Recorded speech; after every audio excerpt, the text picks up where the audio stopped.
ठीक है, तो आज हम लोग इलेक्ट्रिक ट्रैक्शन में आगे हम लोग बढ़ते हैं। कल का क्लास इंट्रोडक्टरी क्लास था, ऑलमोस्ट सिलेबस के बारे में सारे यूनिट्स में क्या क्या पढ़ना है वो आपको पता चल गया, और इलेक्ट्रिक ट्रैक्शन के बारे में थोड़ी सी बेसिक जानकारी भी मिल गई कि ट्रैक्शन सिस्टम कैसे और क्या क्या बेसिक्स है उसका, थोड़ा सा वो हम लोग भी जाने थे। आज के क्लास में हम लोग उसके आगे कंटिन्यू करेंगे। तो आपका इलेक्ट्रिक ट्रैक्शन 1 जो आपका पेपर है,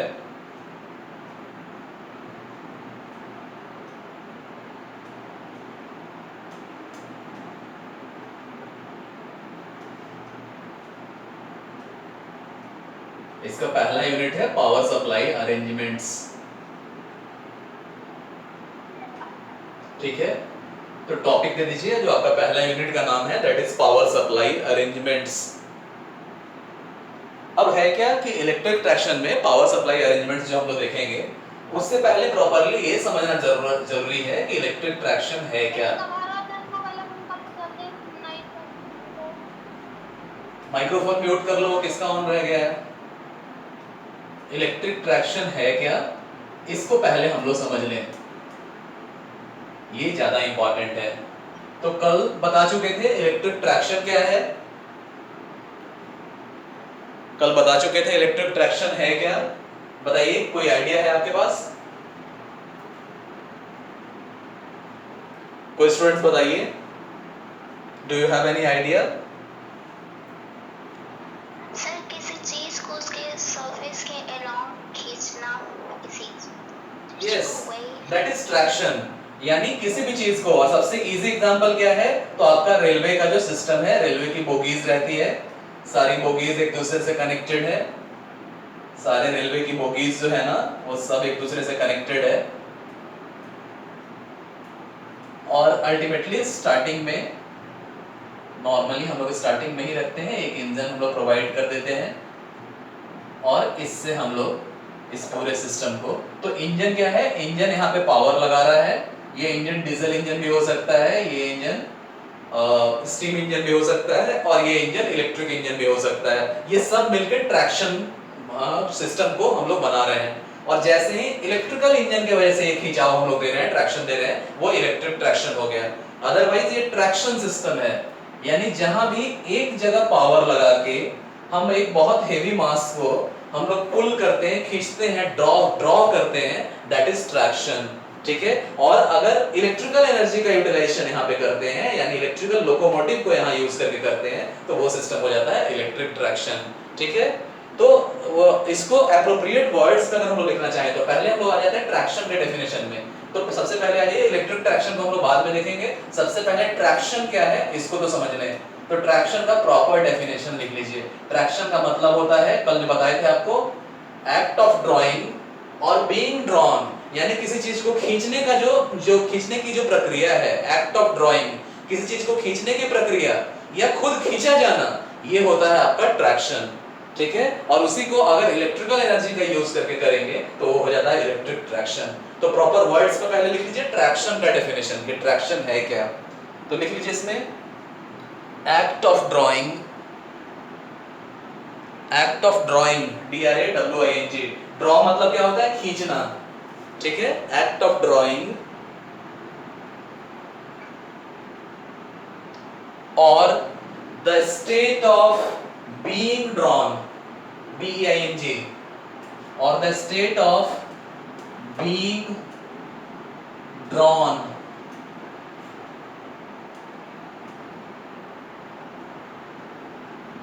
ठीक है, तो एक्ट ऑफ ड्राइंग और state of being drawn common लीजिए।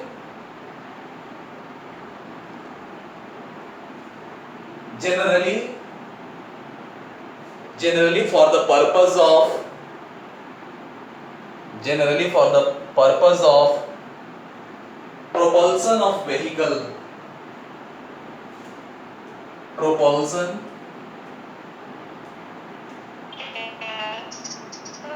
हाँ क्या, ओके बोल दे रहे हैं, फिर से स्टार्टिंग से बोल दे रहे हैं, लिख लीजिए, एक्ट ऑफ ड्राइंग और state of being drawn, act of drawing or a state of being, B-E-I-N-G, state of being drawn, comma देके, generally for the purpose of propulsion of vehicle, generally for the purpose of propulsion of vehicle, propulsion is called the traction, is called the traction. ठीक है, draw का मतलब होता है खींचना, तो आपका डेफिनेशन क्या कर रहा है, अभी सबसे पहले हम लोग ट्रैक्शन के डेफिनेशन में आ रहे हैं, तो वो प्रक्रिया जिसमें किसी चीज को हम खींचते हैं, द एक्ट ऑफ ड्रॉइंग, और या हमें खींचा जाता है, the state of being drawn, यानी हम किसी चीज को खींच रहे हैं या हमें कोई खींच रहा है, ये प्रक्रिया, इसको हम लोग ट्रैक्शन बोलते हैं। और जनरली कब, जब हम किसी व्हीकल को मूव कराने के लिए, व्हीकल को प्रोपल्शन प्रोवाइड करने के लिए करते हैं, इसको हम लोग ट्रैक्शन बोलते हैं। और जाहिर है इन्हीं चीजों को जब इलेक्ट्रिकल एनर्जी का यूज करके, इलेक्ट्रिकल एनर्जी को यूटिलाइज करके करेंगे तो वो आपका इलेक्ट्रिक ट्रैक्शन हो जाएगा। ठीक है, तो अब आ जाइए इलेक्ट्रिक ट्रैक्शन के डेफिनेशन में। तो लिख लीजिए, टॉपिक दे दीजिए इलेक्ट्रिक ट्रैक्शन सिस्टम, टॉपिक दे दीजिए electric traction system.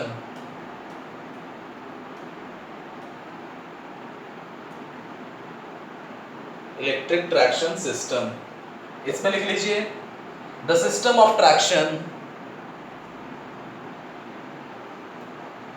The system of traction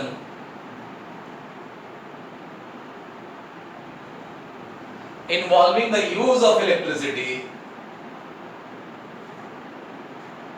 involving the use of electricity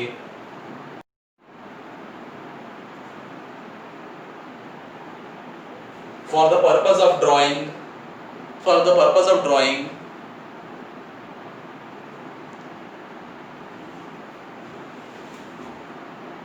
and hence providing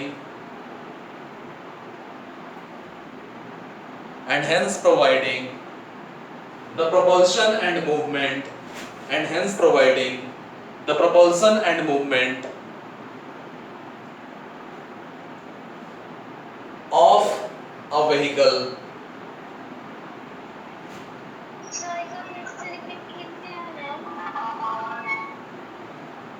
फिर से बोलते हैं, चलो स्टार्टिंग से बोल दे रहे हैं, the system of traction involving the use of electricity, the system of traction involving the use of electricity for drawing or providing propulsion and movement of a vehicle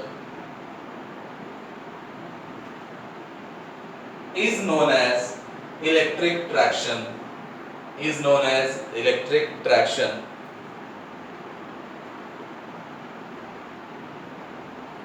एक लाइन छोड़ के अब लिख लीजिए उसी डेफिनेशन में, in other words the traction system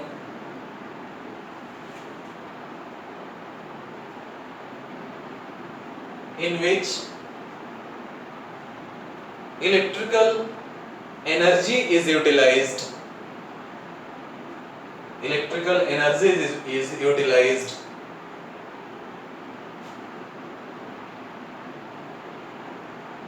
for the movement of the vehicle,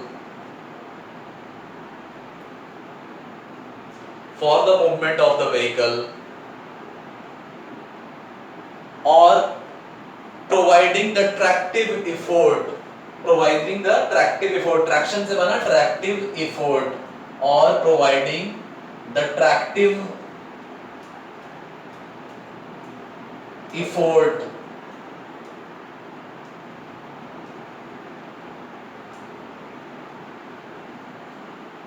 or providing the tractive effort is known as electric traction system, is known as electric traction system.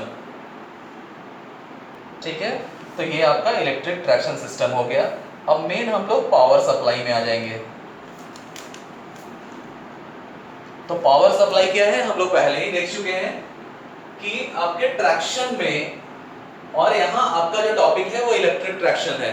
तो पहले अगर जनरल ट्रैक्शन सिस्टम की हम लोग चर्चा करें, general traction system, तो general traction system में पहले क्या हुआ करता था, तो आप लोगों को पता होगा कि बहुत पहले यहाँ स्टीम इंजन हम लोग यूज किया करते थे इंडियन रेलवेज में, और वर्ल्ड वाइड भी जब टेक्नोलॉजी उतनी सुपीरियर नहीं थी, इलेक्ट्रिकल एनर्जी को हम लोग उतने अच्छे से हार्नेस नहीं कर पाते थे, यूटिलाइज नहीं कर पाते थे, डीजल इंजन्स का भी उतना प्रचलन नहीं था, उस समय हम लोग स्टीम इंजन पर डिपेंडेंट थे। तो वहां जो ट्रैक्शन सिस्टम था वो आपका एक्सटर्नल कंबशन इंजन को यूज करके, हम लोग स्टीम बॉयलर्स को यूज करके स्टीम जनरेट करते थे, कोल को बर्न करके स्टीम बनाते थे, और वो स्टीम से वो स्टीम इंजन चलता था। ग्रेजुअली जैसे जैसे साइंटिफिक इन्वेंशंस होते गए, जैसे जैसे रिसर्च होते गए, जैसे जैसे टेक्नोलॉजिकल एडवांसमेंट में हम लोग पहुंचते गए, तो धीरे धीरे लोगों ने इंटरनल कंबशन इंजन को यूज करना शुरू किया। ध्यान देना, कोल में हम लोग एक्सटर्नल कंबशन इंजन यूज करते हैं, यानी आपके पिस्टन से बाहर हम लोग हीट को जनरेट करते हैं और तब पिस्टन में हम लोग देते हैं। लेकिन वही डीजल इंजन और पेट्रोल इंजन में हम लोग इंटरनल कंबशन इंजन यूज करते हैं,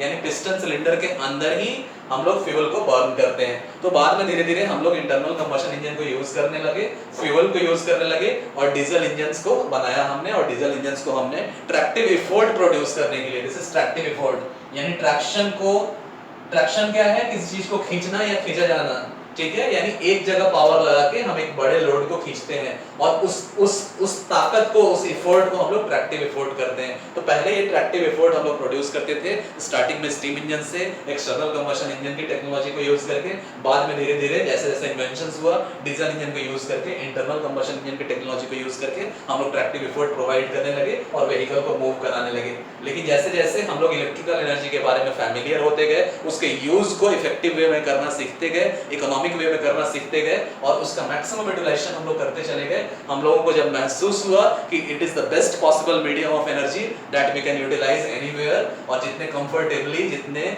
आसानी से, जितने इजी कंट्रोल से हम इलेक्ट्रिकल एनर्जी को यूटिलाइज कर सकते हैं, धीरे धीरे इसकी जरूरत बढ़ी और इसके यूज के इफेक्टिवनेस को लोगों ने पहचाना, और धीरे धीरे हम लोग अब पूरी तरह से इलेक्ट्रिक ट्रैक्शन सिस्टम की तरफ मूव करते जा रहे हैं। आज हमारे कंट्री में भी most of the section electrified है, और वर्ल्ड वाइड भी most of the section electrified हो रहा है, और हर जगह कोशिश हो रही है कि धीरे धीरे डीजल लोकोमोटिव को छोड़ के अब पूरी तरह इलेक्ट्रिकल लोकोमोटिव पे हम लोग शिफ्ट हो जाएं।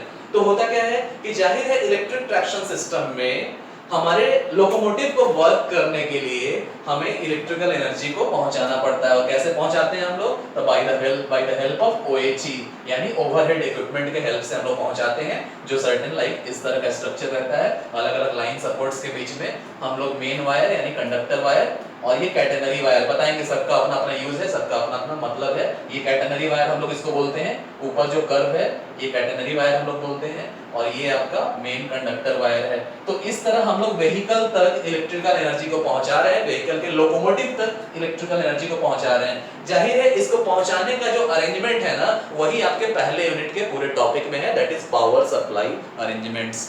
ओके, अब इसमें भी क्या है ना, ये चीज आगे चल के कैटेनरी और हम लोग डिटेल से पढ़ेंगे, लेकिन कभी किसी ने सोचा है क्या कि इस तरह का स्ट्रक्चर ही क्यों रहता है आपके OHE में? कभी किसी ने सोचने की कोशिश की है? जो OHE होता है ना, आप सबने देखा होगा कि पोल सपोर्ट जो है, पोल सपोर्ट के बीच में हम लोग इस तरह से इंसुलेटर्स देके जो कंडक्टर्स को रखते हैं ना, वो इस तरह से रहता है। आपने देखा होगा मेनली 2 वायर का सिस्टम रहता है। नीचे वाला जो है आपका वो कंडक्टर वायर है,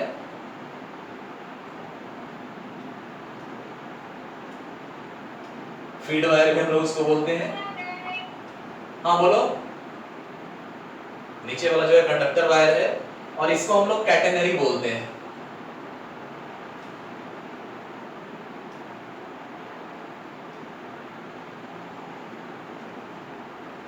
इसको हम लोग कैटेनरी बोलते हैं। कभी किसी ने सोचा है कि वायर का इस तरह का अरेंजमेंट क्यों होता है, जबकि नॉर्मल आपने इलेक्ट्रिकल ट्रांसमिशन एंड डिस्ट्रीब्यूशन में देखा है कि हम लोग जो वायर यूज करते हैं वो सिंपली इस तरह का रहता है। भले ही 3 फेज है तो 3 का कॉम्बिनेशन में रहेगा, लेकिन इस तरह से रहता है, इस तरह से 3 के कॉम्बिनेशन में। तो कभी किसी ने सोचा है कि उस तरह का हम लोग क्यों यूज करते हैं, ये सिस्टम हम लोग क्यों यूज करते हैं, ऐसा सिस्टम क्यों यूज करते हैं, बताइए। Normal electrical transmission and distribution system में आपने देखा होगा कि आपका सर्टेन पोल्स है, ट्रांसमिशन टावर्स है, इन ट्रांसमिशन टावर्स पे आर्म्स लगे हुए हैं,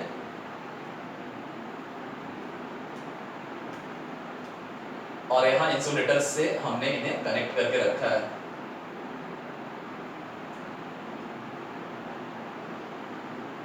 लेकिन ऐसा स्ट्रक्चर क्यों?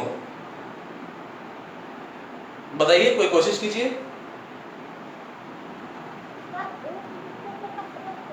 हाँ, बोलो, किस चीज के लिए? सपोर्ट के लिए। और कोई बताइए। सर वो जहाँ पे ट्रेन का ऊपरी जो मतलब वो रहता है, क्या बोलते हैं उसको, पेंटोग्राफ। जिससे आप हाँ, पेंटोग्राफ बोलते हैं उसको, बोलो। वो जो रहता है वहाँ से नीचे वाला लाइन से वो मतलब सट के जाते हुए जो जहाँ पे घर्षण होता है वो मतलब इलेक्ट्रिक करंट लेता है वो उसके थ्रू। नहीं तो बहुत बड़ा लार्ज एरिया में अगर लेगा उसमें तो प्रॉब्लम हो जाएगा ना। देखो होता क्या है ना, ट्रांसमिशन एंड डिस्ट्रीब्यूशन में आप लोगों को बता चुके हैं, पावर सिस्टम में आप लोगों को पढ़ाया जा चुका है कि कभी भी कंडक्टर्स को हम लोग कहीं भी रखेंगे ना दो सपोर्ट के बीच में। जैसे नॉर्मल जो ट्रांसमिशन एंड डिस्ट्रीब्यूशन सिस्टम हम लोग करते क्या है, एक टावर यहाँ है, एक टावर यहाँ है, यानी दो सपोर्ट है।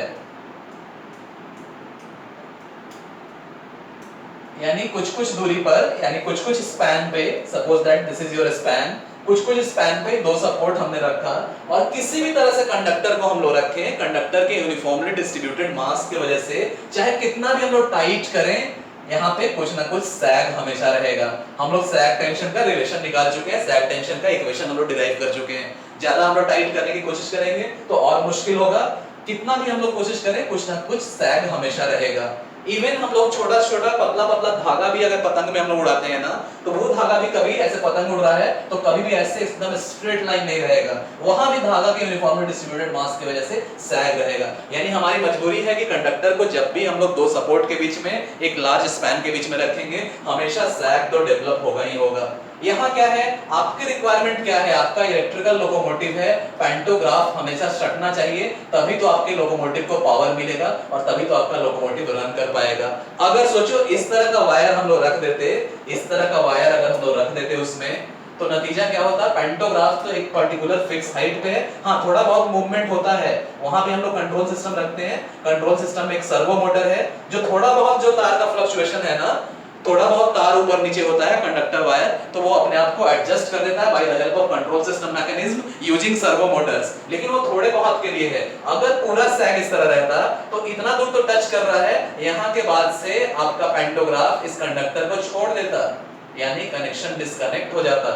इसलिए हम लोग जानते हैं कि हर वायर में सैग तो जरूर होगा, लेकिन यहाँ चालाकी करके यही इंजीनियरिंग है, कहीं ना कहीं चीजों को समझ के और उसको बेहतर बनाना, एफिशिएंट बनाना, और आपके यूटिलाइजेशन को, अपने लाइफस्टाइल को इंप्रूव करना, ह्यूमैनिटी को डेवलप करना, मैनकाइंड के प्रिविलेजेस को इंप्रूव करना, यही तो इंजीनियरिंग है। तो यहाँ चालाकी करके हमने किया क्या, यहाँ इस तरह का कंडक्टर सिस्टम यूज किया, और यहाँ देखो हम लोग जानते हैं कि सैग तो होगा ही होगा, लेकिन इस सैग को हमने इस कंडक्टर में ट्रांसफर कर दिया, और आपका लोअर कंडक्टर जो कॉन्टैक्ट वायर है वो एकदम स्ट्रेट रह गया। और इसको हमने कैसे किया? तो हमने ये जो सेपरेटर्स है ना, ये सेपरेटर्स के डिस्टेंस को हमने वैरी करा के, तो एक तरह से हम लोग कर क्या रहे हैं, तो आपके कंडक्टर वायर को स्ट्रेट रखने के लिए हम लोग जानते हैं कि सैग तो होगा ही होगा, लेकिन यहाँ इस तरह की टेक्नोलॉजी को यूज करके, इस तरह के अरेंजमेंट को यूज करके हमने इस सैग को इस कंडक्टर में ट्रांसफर कर दिया, और आपका लोअर जो कॉन्टैक्ट वायर है ना वो बिल्कुल स्ट्रेट रह गया। आप पैंटोग्राफ आराम से टच करता चला जाएगा, और हमेशा कनेक्टिविटी हमेशा इंश्योर रहेगी। Is that clear? समझ में आया?